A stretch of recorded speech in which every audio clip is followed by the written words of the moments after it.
Hello friends, RSS teaching centre में आपका स्वागत है। आज हम ज्ञान बिंदु जीएस एकेडमी के द्वारा जो सेट प्रोवाइड किया गया है, बिहार दरोगा प्रीलिम्स फुल लेंथ सेट, इसका हम आज डिस्कशन करेंगे और इसका पीडीएफ सेंड कर दिया जाएगा आरएसएस टीचिंग सेंटर टेलीग्राम पे, जो लिंक डिस्क्रिप्शन में डाल दिया गया है। तो देर ना करते हुए हम फर्स्ट नंबर क्वेश्चन से चलेंगे।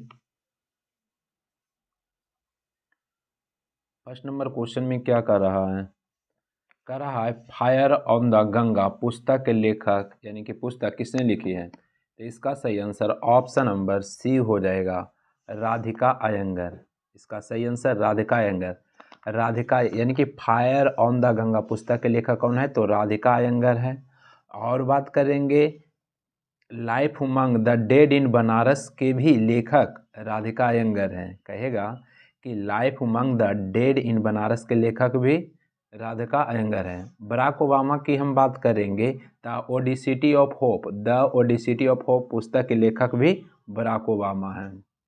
चलिए नेक्स्ट क्वेश्चन की हम बात करते हैं। तो नेक्स्ट क्वेश्चन में क्या कर रहा है क्वेश्चन में कि टेनिस खिलाड़ी में सर्वाधिक ग्रैंड स्लैम खिताब जीतने का रिकॉर्ड किसका नाम है। तो इसका जो सही आंसर होगा ऑप्शन नंबर सी हो जाएगा, मार्गरेट कोर्ट हो जाएगा। क्या, मार्गरेट कोर्ट हो जाएगा।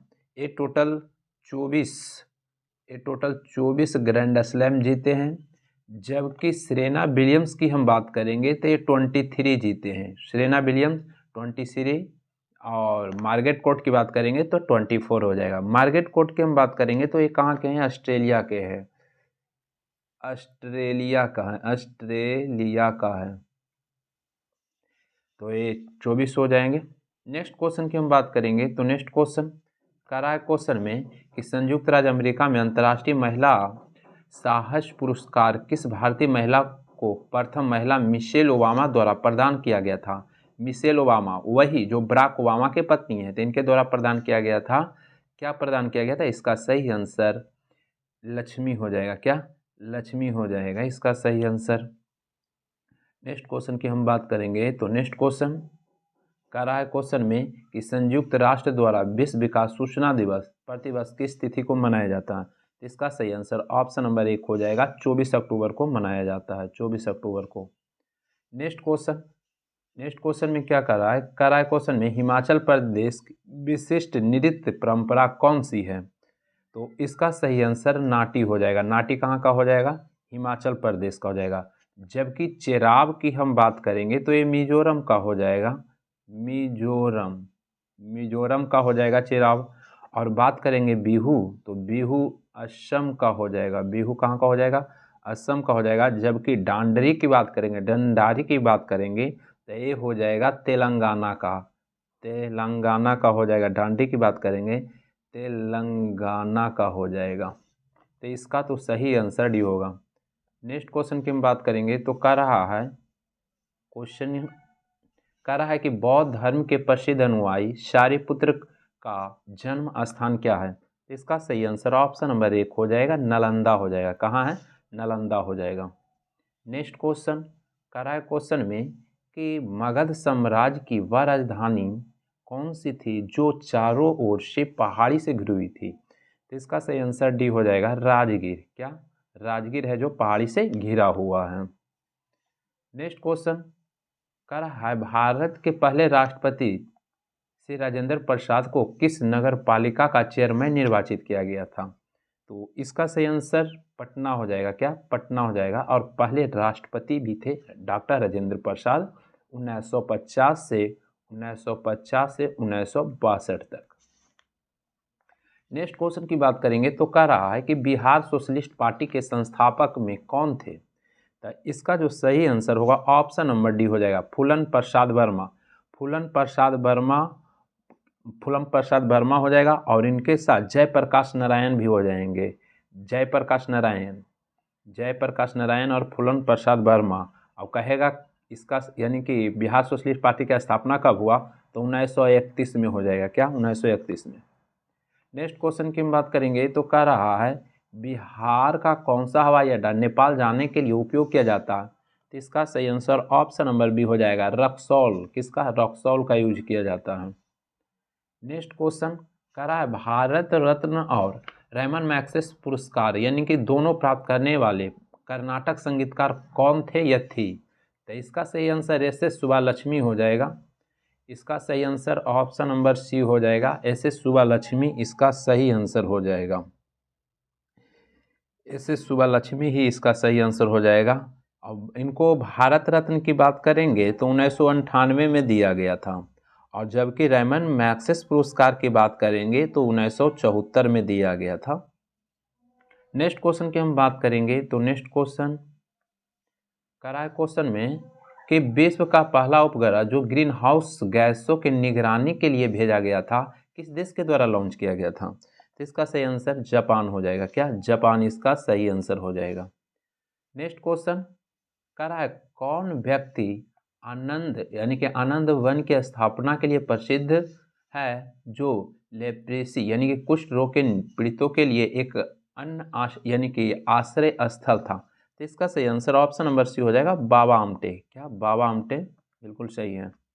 नेक्स्ट क्वेश्चन की हम बात करेंगे तो कह रहा है कि व्यापार एवं माल निशान एक्ट कब पारित किया गया?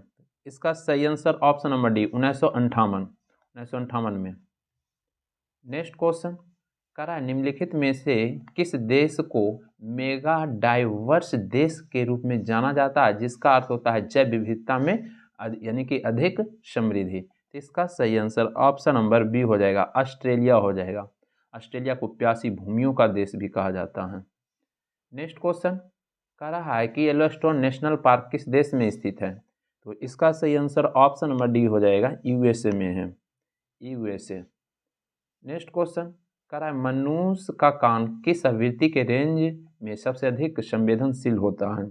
तो इसका सही आंसर डी हो जाएगा, 2 से 5 किलो हर्ट्ज की आवृत्ति। नेक्स्ट क्वेश्चन कह रहा है क्वेश्चन में कि निम्नलिखित में कौन सा समूह यानी कि समूह जैविक अवशिष्ट यानी कि जैव निम्नीकरण सामग्री में शामिल करता है? तो कौन हो जाएगा शामिल? तो इसका आंसर डी हो जाएगा, गोबर, धान, भूसा, सब्जी के अपशिष्ट, ये सब की बात करेंगे तो ये जैव निम्नीकरण के अंतर्गत आ जाएगा। इसका सही आंसर डी ही हो जाएगा। नेक्स्ट क्वेश्चन में क्या कर रहा है क्वेश्चन में कि पारिस्थितिकीय तंत्र में एक टिकाऊ जैव समूह जिसे अंतिम या स्थिर अवस्था के रूप में जाना जाता है क्या कहलाता है? तो इसका सही आंसर सी हो जाएगा, चरम अवस्था कहलाता है, क्लाइमेक्स कहलाता है। नेक्स्ट क्वेश्चन की हम बात करेंगे तो नेक्स्ट क्वेश्चन कह रहा है नागरिकता के शर्त और पात्रता को निर्धारित करने वाली संस्था कौन सी है? तो इसका सही आंसर दो हो जाएगा, संसद हो जाएगा। क्या? संसद हो जाएगा। और संसद का वर्णन अनुच्छेद 79 में हो जाएगा। संसद किससे मिलकर बनेगा? तो लोकसभा हो जाएगा, राज्यसभा हो जाएगा और राष्ट्रपति हो जाएंगे। नेक्स्ट क्वेश्चन की बात करेंगे तो कह रहा है कि कौन सा निकाय मौलिक अधिकारों के निलंबन का आदेश दे सकता है? तो इसका सही आंसर एक हो जाएगा, राष्ट्रपति। राष्ट्रपति इसका सही आंसर हो जाएगा। और भारत का राष्ट्रपति हुआ किस देश के संविधान से लिया गया है? तो ब्रिटेन। अमेरिका मत मार दीजिएगा, ब्रिटेन सही आंसर होगा। भारत का राष्ट्रपति का पद ब्रिटेन के संविधान से ही होगा, अमेरिका नहीं मारना है। नेक्स्ट क्वेश्चन की बात करेंगे तो नेक्स्ट क्वेश्चन कह रहा है स्वतंत्र भारत के पहले राष्ट्रपति किस राज्य के निवासी थे? तो इसका जो सही आंसर होगा ऑप्शन नंबर बी हो जाएगा, बिहार के थे, doctor Rajendra Prasad. Next question कह रहा है भारत की पहली आर्थिक जनगणना कब आयोजित की गई थी, और जिसमें लक्षद्वीप को छोड़कर संपूर्ण देश के राज्य एवं केंद्र शासित प्रदेश यूटीएस के सहयोग से जनगणना की गई थी? इसका सही आंसर ऑप्शन नंबर बी हो जाएगा, 1977 में। कब? 1977 में हो जाएगा इसका सही आंसर। लक्षद्वीप की बात करेंगे तो इसका निर्माण कोरल से हुआ है, यहाँ पे टोटल 36 द्वीप हैं। नेक्स्ट क्वेश्चन कह रहा है क्वेश्चन में 52वां संविधान संशोधन अधिनियम 1985 द्वारा भारतीय संविधान के कौन सी अनुसूची जोड़ा गया? तो इसका जो सही आंसर होगा ऑप्शन नंबर बी हो जाएगा, 10वीं अनुसूची। क्या? 10वीं अनुसूची इसका सही आंसर हो जाएगा। मूल संविधान में अनुसूची की बात करेंगे तो 8 था। कितना था? 8 था। 9वीं जो जोड़ा गया भूमि सुधार 9वीं जोड़ा गया। 10वीं की बात करेंगे तो दल बदल, 11वीं पंचायती राज और 12वीं नगर पालिका। तो टोटल अभी वर्तमान में 12 हैं। नेक्स्ट क्वेश्चन की बात करेंगे तो कह रहा है भारत की स्वतंत्रता प्राप्ति के समय इंग्लैंड किस पार्टी की सरकार थी? तो इसका सही आंसर सी हो जाएगा, लेबर पार्टी का था, लेबर पार्टी। नेक्स्ट क्वेश्चन कह रहा है कि भारत के संविधान के निर्माण के दौरान संविधान सभा के अध्यक्ष कौन था? तो संविधान सभा के अध्यक्ष डॉक्टर राजेंद्र प्रसाद थे, डॉक्टर राजेंद्र प्रसाद थे। नेक्स्ट क्वेश्चन कह रहा है क्वेश्चन में कि यदि लोकसभा के अध्यक्ष और उपाध्यक्ष दोनों अनुपस्थित हो तो संसद के संयुक्त बैठक की अध्यक्षता कौन करता है? तो इसका सही आंसर सी हो जाएगा, राज्यसभा के उपसभापति हो जाएगा। सबसे पहले संयुक्त बैठक की बात करेंगे तो संयुक्त बैठक जो बुलाया जाता है राष्ट्रपति के द्वारा बुलाया जाता है, राष्ट्रपति के ही द्वारा बुलाया जाता है। कहेगा किसके द्वारा बुलाया जाता है? तो राष्ट्रपति के द्वारा बुलाया जाता है, याद रखिएगा। और इसकी अध्यक्षता लोकसभा अध्यक्ष करता है। यदि लोकसभा अध्यक्ष नहीं रहे तो उपाध्यक्ष करेगा, जब उपाध्यक्ष भी नहीं रहेगा तो राज्यसभा के उपसभापति करता है। संयुक्त बैठक के जो कहेगा कि किस देश के संविधान से लिया गया, तो ऑस्ट्रेलिया के संविधान से संयुक्त बैठक की प्रावधान लिया गया है। नेक्स्ट क्वेश्चन की हम बात करेंगे तो नेक्स्ट क्वेश्चन कह रहा है भारत के पहली बार राष्ट्रीय पात की घोषणा के समय भारत के राष्ट्रपति, तो ध्यान दीजिएगा उद्घोषणा के टाइम बोल रहा है। राजेंद्र प्रसाद की बात करेंगे तो ये 1950 से 62 तक रहे थे, लेकिन उस टाइम आपातकाल की घोषणा नहीं हुआ था। उसके बाद सर्वपल्ली राधाकृष्णन आए थे, तो उस समय वही राष्ट्रपति थे, तो यहाँ पे सर्वपल्ली राधाकृष्णन हो जाएंगे। उद्घोषणा के समय राष्ट्रपति सर्वपल्ली राधाकृष्णन हो जाएंगे। इसका सही आंसर ऑप्शन नंबर बी हो जाएगा, इस यानी कि डॉक्टर एस राधाकृष्णन। पहली बार 1962 में हुआ था, भारत चाइना के बीच युद्ध हुआ था। तो नेक्स्ट क्वेश्चन की बात करेंगे तो कह रहा है क्वेश्चन में कि संविधान के 73वें संशोधन के तहत पंचायतों को निविष्ट किए गए कार्य किस सूची में वर्णित है? तो इसका सही आंसर एक हो जाएगा, 11वीं सूची में वर्णित है, 11वीं में वर्णित है। नेक्स्ट क्वेश्चन कह रहा है कि भारतीय संविधान में नागरिकों के मूल कर्तव्यों का उल्लेख किस अनुच्छेद में किया गया है? तो इसका सही आंसर एक हो जाएगा, 51 के 1 हो जाएगा, 51 के 1 हो जाएगा। 21 की बात करेंगे तो प्राणदेही स्वतंत्रता की रक्षा हो जाएगा। 19 में प्रेस की स्वतंत्रता हो जाएगा। नेक्स्ट क्वेश्चन कह रहा है हरित क्रांति के दौरान निम्नलिखित में से कौन सा परिवर्तन भारत में देखा गया था? तो इसका सही आंसर ऑप्शन नंबर 1 खाद्य उत्पादन में आत्मनिर्भर यानी कि आत्मनिर्भरता की वृद्धि हो जाएगा। हरित क्रांति की बात करेंगे तो विश्व में डॉक्टर नॉर्मन बोरलॉन्ग को कहा जाता है, जबकि भारत में स्वामीनाथन को कहा जाता है। नेक्स्ट क्वेश्चन कहेगा क्वेश्चन में कि उस सेट को क्या कहा जाता है जो उन सभी बंडलों का संग्रह होता है जिन्हें उपभोक्ता अपनी आय के साथ विद्यमान बाजार कीमतों पर खरीद सकता है। तो इसका सही आंसर डी हो जाएगा, बजट। क्या कहलाता है? बजट। नेक्स्ट क्वेश्चन की हम बात करेंगे। कह रहा है क्वेश्चन में कि मुद्रा के संबंध में निम्नलिखित में कौन सा या कौन सी कथन सही है? तो देखते हैं कौन सा सही है। कह रहा है क्वेश्चन में मुद्रा खाते की एक सुविधाजनक इकाई के रूप में कार्य करती है, तो ये बिल्कुल सही है। उसके बाद सभी वस्तुओं और सेवाओं का मूल्य मौद्रिक इकाई में व्यक्त किया जा सकता है, ये भी सही है, तो ये और भी दोनों सही हो जाएगा। नेक्स्ट क्वेश्चन कह रहा है कि बेरोजगारी दर की गणना किसके अनुपात के रूप में की जाती है? तो इसका सही आंसर एक हो जाएगा, बेरोजगार श्रमिकों और बल श्रम। नेक्स्ट क्वेश्चन कह रहा है भारत में सूक्ष्म वित्त संस्थानों द्वारा संगठित समूहों में कौन सा समूह नहीं है? तो कौन नहीं हो जाएगा? शहरी मॉडल नहीं हो जाएगा, उसके अलावा सभी है। स्वयं सहायता समूह, संयुक्त देयता समूह, ग्रामीण मॉडल, ये सभी है, नहीं हो जाएगा एक। नेक्स्ट क्वेश्चन की हम बात करेंगे तो कह रहा है क्वेश्चन में कि भारत में गरीबी रेखा का निर्धारण कौन करता है? तो इसका सही आंसर डी हो जाएगा, योजना आयोग। क्या योजना आयोग पहले कहा जाता था? योजना आयोग पहले कहा जाता था। अब की हम बात करेंगे तो अब हो जाएगा क्या? नीति आयोग। योजना आयोग पहले कहा जाता था, अब नीति आयोग। नीति आयोग कब कर दिया गया? तो 1 जनवरी 2015 को नीति आयोग कर दिया गया। नेक्स्ट क्वेश्चन की बात करेंगे तो नेक्स्ट क्वेश्चन कह रहा है सकल घरेलू उत्पाद प्लस विदेशी यानी कि विदेशों से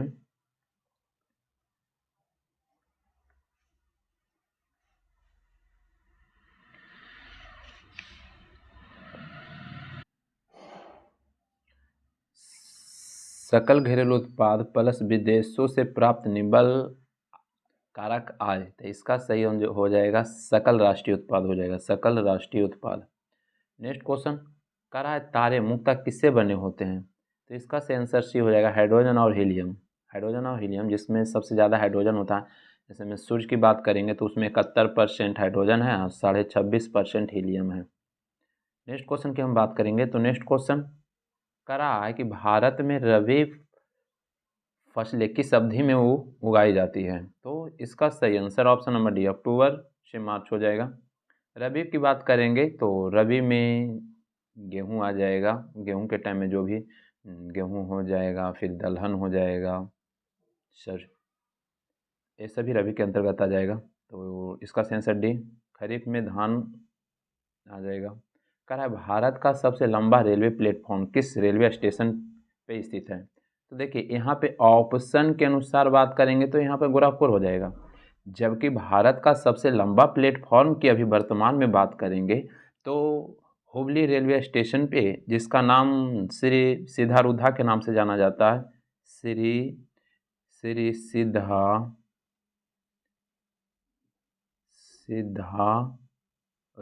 के नाम से जाना जाता है, सिधारुधा के नाम से जाना जाता है। ये कहाँ है, तो कर्नाटक में हो जाएगा, जिसका लंबाई की बात करेंगे तो 1507 मीटर है। जबकि गोरखपुर की बात करेंगे तो इसका लंबाई 1366 है। तो भारत में सबसे लंबा तो हो जाएगा श्री सिधारुधा जो कर्नाटक में पड़ता है, तो सिधारुधा हो जाएगा, लेकिन ऑप्शन के अनुसार कहिएगा तो गोरखपुर हो जाएगा। तो इसका सही तो आंसर भारत में सबसे लंबा ऑप्शन के अनुसार से गोरखपुर हो जाएगा, लेकिन ओवरऑल भारत की हम बात करेंगे तो हुबली रेलवे स्टेशन पर श्री सिधारुधा है वही हो जाएगा। नेक्स्ट क्वेश्चन की बात करेंगे तो कह रहा है तारों के बीच स्थित आयनित गैस के धूल का विशाल यानी कि विशाल बादल को यानी कि बादल क्या कहलाता है, तो इसका सही आंसर सी हो जाएगा नेबुला कहलाता है। क्या नेबुला कहलाता है। नेक्स्ट क्वेश्चन कह रहा है तिब्बत के यारलुंग सांगपो नदी भारत में किस नाम से जाना जाता है, तो इसका से आंसर ब्रह्मपुत्रा हो जाएगा, ब्रह्मपुत्रा कहा जाता है। ब्रह्मपुत्रा की लंबाई की बात करेंगे तो 2900 किलोमीटर है और ब्रह्मपुत्रा को तिब्बत में सांगपो के नाम से तिब्बत में जाना जाता है, जबकि अरुणाचल प्रदेश में दिहांग के नाम से जाना जाता है और बांग्लादेश की बात करेंगे तो वहाँ जमुना के नाम से जाना जाता है, जमुना के नाम से जाना जाता है बांग्लादेश में। नेक्स्ट क्वेश्चन की बात करेंगे तो कह रहा है कि तारामती चोटी जो अपने प्राकृतिक सौंदर्य और ऊंचाई के लिए जानी जाती है भारत के किस राज्य में स्थित है, तो इसका सही आंसर डी हो जाएगा, महाराष्ट्र में हो जाएगा, महाराष्ट्र में। नेक्स्ट क्वेश्चन कह रहा है बल्लारी चित्रदुर्ग और चिक्कामंगलुरु तुमकुरु बेल्ट जो कर्नाटक राज्य में स्थित है मुख्य रूप से किस खनिज के भंडार के लिए जानी जाती है, तो इसका सही आंसर लौह अयस्क हो जाएगा, लौह अयस्क हो जाएगा। नेक्स्ट क्वेश्चन की बात करेंगे तो कह रहा है कि एल्युमिनियम सिलिकेट से भरपूर चट्टानों के अपघटन के फलस्वरूप बनने वाले खनिज अयस्कों में कौन सा मुख्य रूप से यानी कि अवक्षेपित होता है, तो इसका जो सही आंसर होगा ऑप्शन नंबर सी हो जाएगा, बॉक्साइड हो जाएगा। क्या बॉक्साइड हो जाएगा। नेक्स्ट क्वेश्चन की बात करेंगे तो नेक्स्ट क्वेश्चन कह रहा है भारत में सर्दियों के दौरान पश्चिम और उत्तर पश्चिम की ओर बढ़ने वाले उष्णकटिबंधीय चक्रवात मुख्य रूप से कहाँ उत्पन्न होते हैं, तो इसका सही आंसर डी हो जाएगा, भूमध्य सागर के ऊपर, भूमध्य सागर के ऊपर हो जाएगा।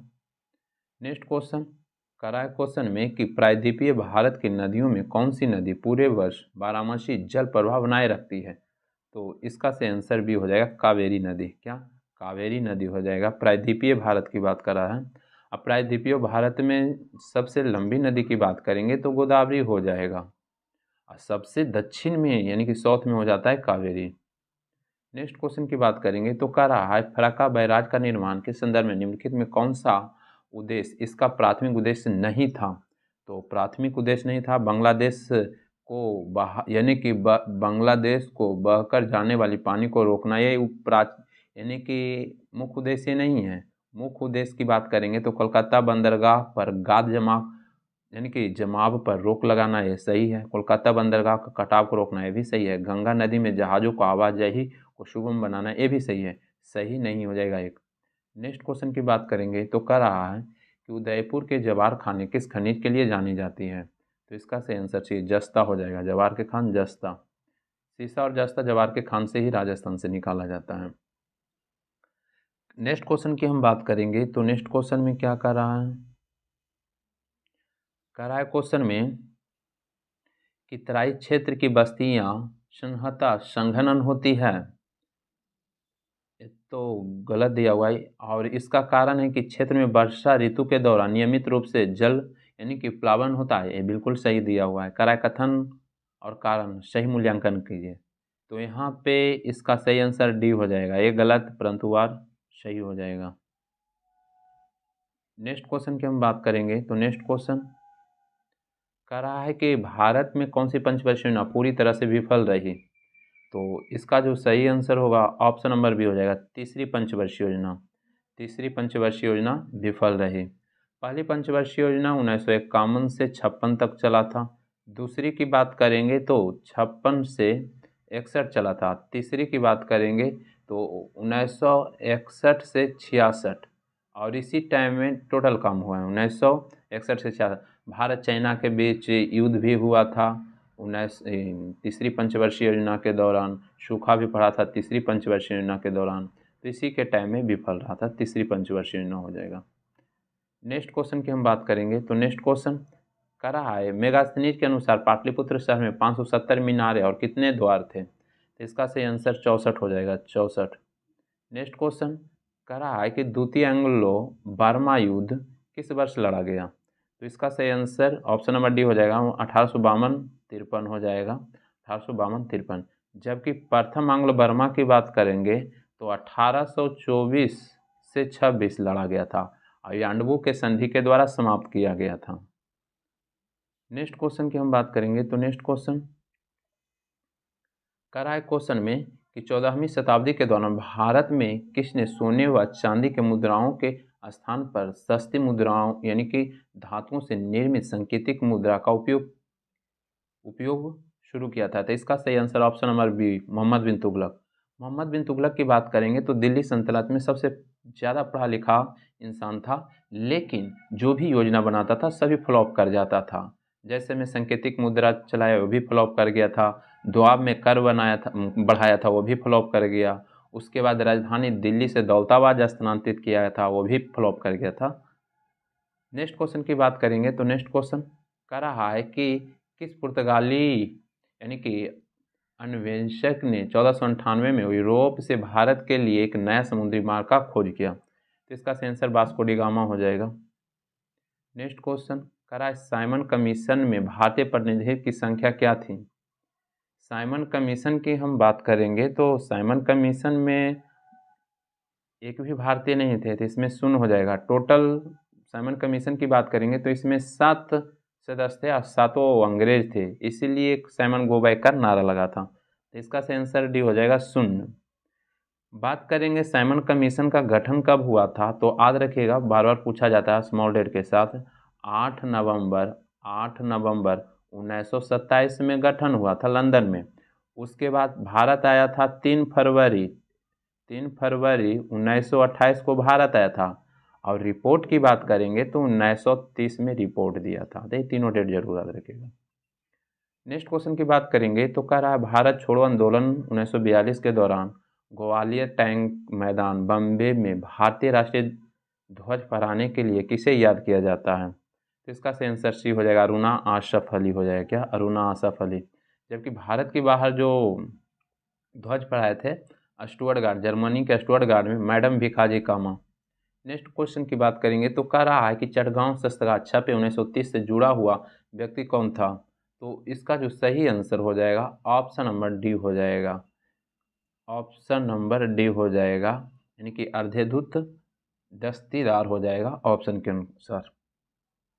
और सूरसेन भी चटगांव से ही जुड़े हुए हैं। नेक्स्ट क्वेश्चन की बात करेंगे तो कह रहा है घटोत्कच जो 280 यानी कि 90 से 305 ईस्वी में राज किया था, किस यानी कि साम्राज्य का राजा था। तो इसका जो सही आंसर हो जाएगा गुप्त साम्राज्य का हो जाएगा। क्या? गुप्त का हो जाएगा। नेक्स्ट क्वेश्चन की हम बात करेंगे तो कह रहा है क्वेश्चन में कि ब्रिटिश ऑफ कॉमन्स का चुनाव लड़ने वाले पहले भारतीय। देखिए यहाँ दो क्वेश्चन है, जरूर ध्यान दीजिएगा, यहाँ पे दो क्वेश्चन कहेगा ब्रिटिश हाउस ऑफ चुनाव कॉमन्स का चुनाव लड़ने वाले पहले भारतीय। तो पहले भारतीय दादा भाई नौरोजी नहीं मारना है, पहले भारतीय WC बनर्जी मारना है, क्योंकि ये चुनाव लड़े थे लेकिन हार गए थे। WC बनर्जी सबसे पहले चुनाव लड़े थे लेकिन हार गए थे। लेकिन यही क्वेश्चन में कहा था, तो इसका सही आंसर WC बनर्जी होगा। लेकिन यही क्वेश्चन में कहा था कि ब्रिटिश हाउस ऑफ कॉमन्स में चुनाव जीतने वाले पहले भारतीय, तो दादा भाई नौरोजी हो जाता। जीतने वाले हैं दादा भाई नौरोजी। ये 1892 में फिन्सबरी से चुनाव लड़े थे और जीत गए थे, जबकि पहली बार लड़े थे WC बनर्जी, वो जीते नहीं थे। इसलिए दोनों क्वेश्चन ध्यान देना है। नेक्स्ट क्वेश्चन की बात करेंगे, कह रहा है निम्नलिखित में कौन सा सही सुमेलित जोड़ी है। तो देखते हैं कौन सही सुमेलित जोड़ी है। तो यहाँ पर सही आंसर डी हो जाएगा, जगत सेठ बंगाल के प्रसिद्ध सेठ थे, बिल्कुल सही है। नेक्स्ट क्वेश्चन कह रहा है नुगु वाइल्ड लाइफ सेंचुरी जो हाल ही में खबरों में रही किस राज्य में स्थित है। तो इसका आंसर भी तेलंगाना हो जाएगा, तेलंगाना में हो जाएगा। नेक्स्ट क्वेश्चन कह रहा है कि हाल ही में इंडियन ऑयल कॉरपोरेशन के अध्यक्ष के रूप में किसे नियुक्त किया गया है। तो इसका आंसर बी हो जाएगा, यानी कि अरविंदर सिंह साहनी हो जाएगा। नेक्स्ट क्वेश्चन की बात करेंगे तो कह रहा है कि हाल ही में यानी कि क्रिकेट से संन्यास की घोषणा करने वाले भारतीय क्रिकेटर कौन है। तो इसका आंसर डी हो जाएगा, रिद्धि यानी कि रिद्धिमान शाह हो जाएगा, रिद्धिमान शाह हो जाएगा इसका सही आंसर। नेक्स्ट क्वेश्चन की बात करेंगे तो कह रहा है कि महासागर शिखर सम्मेलन का आयोजन हाल ही में किस देश में किया। तो इसका जो सही आंसर हो जाएगा भारत।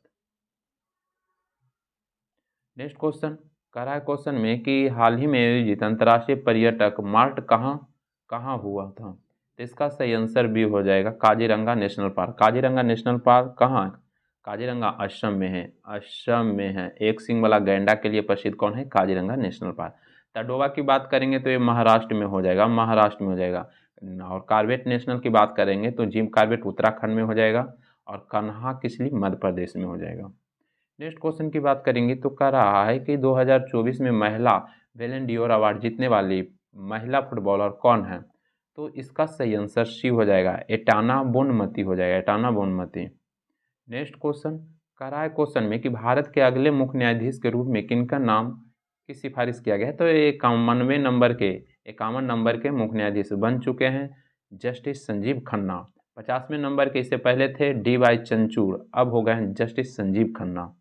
नेक्स्ट क्वेश्चन की बात करेंगे तो नेक्स्ट क्वेश्चन कर रहा है वर्ल्ड जस्टिस यानी प्रोजेक्ट के 2024 रूल ऑफ लॉ इंडेक्स में भारत की रैंकिंग क्या है। तो इसका आंसर सी हो जाएगा 79 में। नेक्स्ट क्वेश्चन कर रहा है कि नेस्ले इंडिया के नए MD के रूप में किसे नियुक्त किया गया है। इसका आंसर सी मनीष तिवारी हो जाएगा, इसका सही आंसर।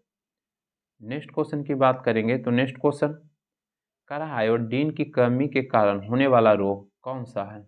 तो इसका आंसर सी हो जाएगा गंड यानी कि गंडमाला हो जाएगा, जिसको घेघा रोग बोलते हैं। तो विटामिन यानी कि आयोडीन की कमी कारण होगा। विटामिन सी की बात करेंगे, सी की कमी कारण स्कर्वी होता है, डी की कमी कारण रिकेट्स होता है।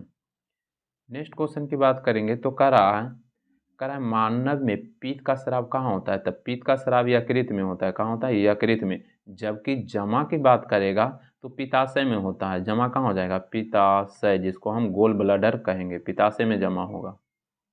नेक्स्ट क्वेश्चन करा है परागकण कहाँ पाए जाते हैं। तो इसका जो सही आंसर होगा सी हो जाएगा, परागकोश में। नेक्स्ट क्वेश्चन मानव शरीर में यकृत कहाँ स्थित होता है। तो इसका सही आंसर एक हो जाएगा, दाहिनी और पेट के ऊपर होता है यकृत। यकृत को हम लीवर, जिगर, कलेजा सभी यकृत को ही कहते हैं। इसका वजन 1.5 से 2 kg होता है।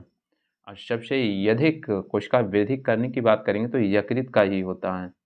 नेक्स्ट क्वेश्चन की बात करेंगे तो कह रहा है कि उमस भरी गर्मी के दौरान शरीर से निकलने वाली दुर्गंध पसीने में किसकी क्रिया के कारण होती है? तो इसका सही आंसर सी हो जाएगा, बैक्टीरिया।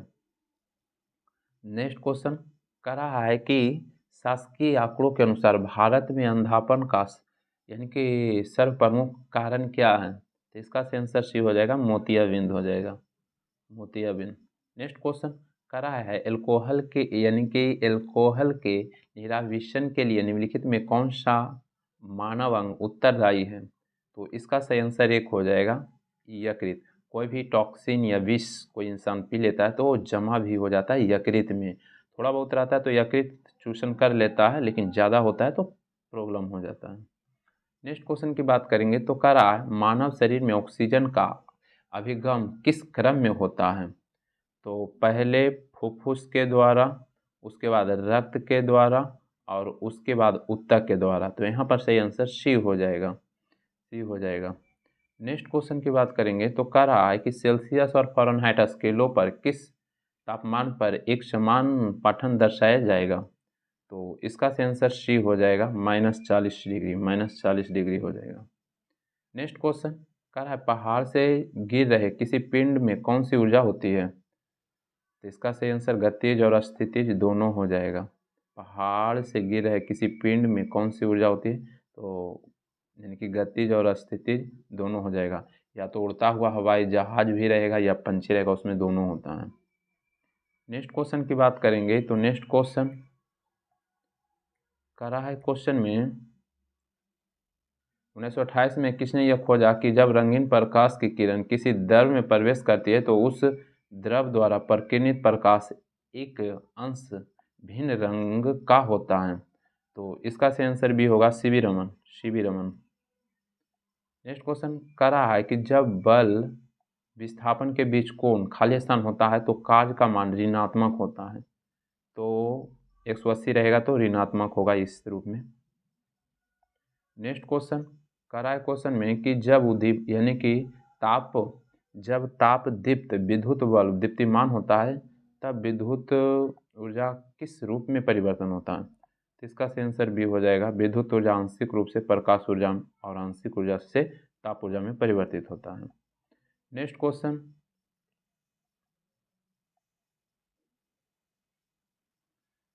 कह रहा है क्वेश्चन में निम्नलिखित में कथनों पर विचार कीजिए। उसके बाद कराए क्वेश्चन में कि हृदय अपस्रव आवृत्ति पर कंपन करता है, तो बिल्कुल सही है। उसके बाद कर रहा है ध्वनि की गति गैस में द्रव एवं ठोस की तुलना में अधिक होता है। ध्वनि की गति गैस में नहीं, सबसे अधिक ठोस में होता है, तो ये गलत दिया हुआ। कह रहा है मैक संख्या ध्वनि की गति वर्णित करने के लिए प्रयोग में यानी कि लाते हैं, तो ये बिल्कुल सही है। उसके बाद कह रहा है प्रेशर ध्वनि की आवृत्ति 20,000 हर्ट्ज से अधिक होता है, ये भी सही है। तो सही बोला है तो ये सी हो जाएगा। नेक्स्ट क्वेश्चन की हम बात करेंगे तो नेक्स्ट क्वेश्चन कह रहा है निम्नलिखित में कौन सा अजैव निम्नीकरण है? तो अजैव निम्नीकरण की बात करेंगे तो नायलॉन यहाँ पे सही हो जाएगा, नायलॉन यहाँ पे सही हो जाएगा। नेक्स्ट क्वेश्चन की बात करेंगे तो कह रहा है कि निम्नलिखित तत्वों में कौन सा तत्व सबसे हल्का जिसका परमाणु द्रव्यमान सबसे कम है? इसका आंसर हाइड्रोजन हो जाएगा, हाइड्रोजन। नेक्स्ट क्वेश्चन कह रहा है न्यूजीलैंड के आवर्त सारणी में किन दो तत्वों को एक ही यानी कि स्लॉट में रखा गया था? इसका आंसर सी हो जाएगा, क्वार्ट और निकेल हो जाएगा। नेक्स्ट क्वेश्चन की हम बात करेंगे कह रहा है क्वेश्चन में कि यदि धोवन सोडा की थोड़ी सी मात्रा में 1 ml तनु हाइड्रोक्लोरिक अम्ल मिलाया जाता है तो किस प्रकार की अभिक्रिया होता है? तो इसका आंसर सी हो जाएगा, CO2 गैस तेज से यानी कि बुदबुदाहट के साथ निकलेगा। नेक्स्ट क्वेश्चन की बात करेंगे तो कह रहा है कि टॉर्च लाइट विद्युत सेवर और अन्य यानी कि साधनों में प्रयुक्त यानी कि बैटरियों के इलेक्ट्रोड में निम्नलिखित में कौन सा युग्म समानता पाया जाता है? तो इसका आंसर एक हो जाएगा, निकेल और कैडमियम। नेक्स्ट क्वेश्चन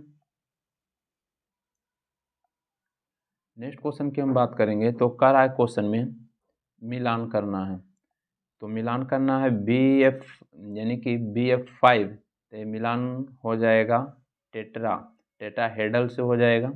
उसके बाद BRF5 की बात करेंगे तो ये हो जाएगा स्क्वायर प्लेनर की बात करेंगे हो जाएगा। और BRF5 की हम बात करेंगे, यहाँ पे दो BRF5 दिया हुआ है, तो ये हो जाएगा क्या स्क्वायर पाई पिरीमिडल हो जाएगा। उसके बाद BF5 की बात करेंगे तो ट्राईगोनल बाइफिन हो जाएगा।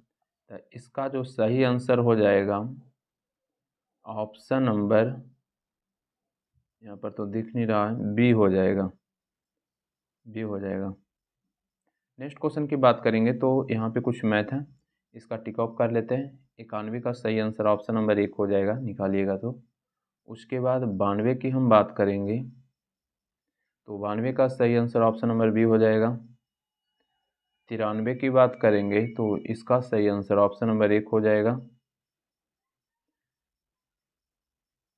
94 की हम बात कर लेते हैं तो इसका आंसर डी हो जाएगा। 95 की बात करेंगे तो इसका सही आंसर बी हो जाएगा। 96 की हम बात करेंगे तो इसका सही आंसर 1 हो जाएगा। 97 की बात करेंगे तो इसका सही आंसर डी हो जाएगा। 98 की हम बात करेंगे तो इसका सही आंसर सी हो जाएगा। 99 की बात करेंगे तो इसका सही आंसर बी हो जाएगा। और 100 की बात करेंगे तो इसका सही आंसर बी हो जाएगा, इसका सही आंसर बी हो जाएगा।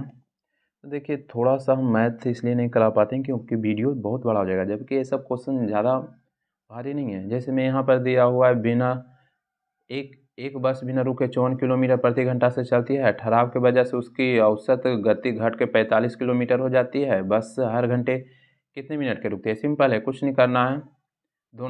दोनों जो चाल दिया हुआ है, दोनों जो चाल दिया हुआ है,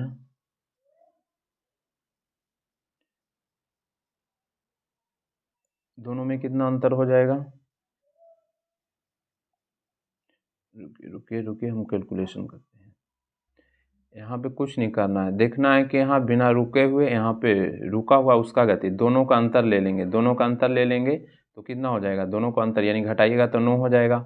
और जो बिना रुका हुआ रहेगा यानी कि जो सबसे बड़ा चाल रहेगा यहाँ पर लिखिएगा तो बिना रुका हुआ, तो उसका चाल ऐसे भी ज़्यादा रहेगा, तो 54 हो जाएगा।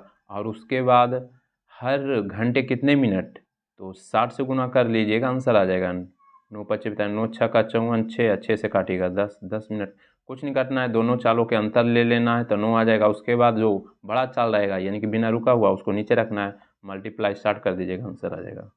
तो बस आज भर इतना ही रहने देते हैं। वीडियो अच्छा लगता है तो लाइक कर दीजिए, चैनल पर पहली बार आए तो सब्सक्राइब कर लीजिए। वीडियो समाप्त करते हैं। जय हिंद, जय भारत।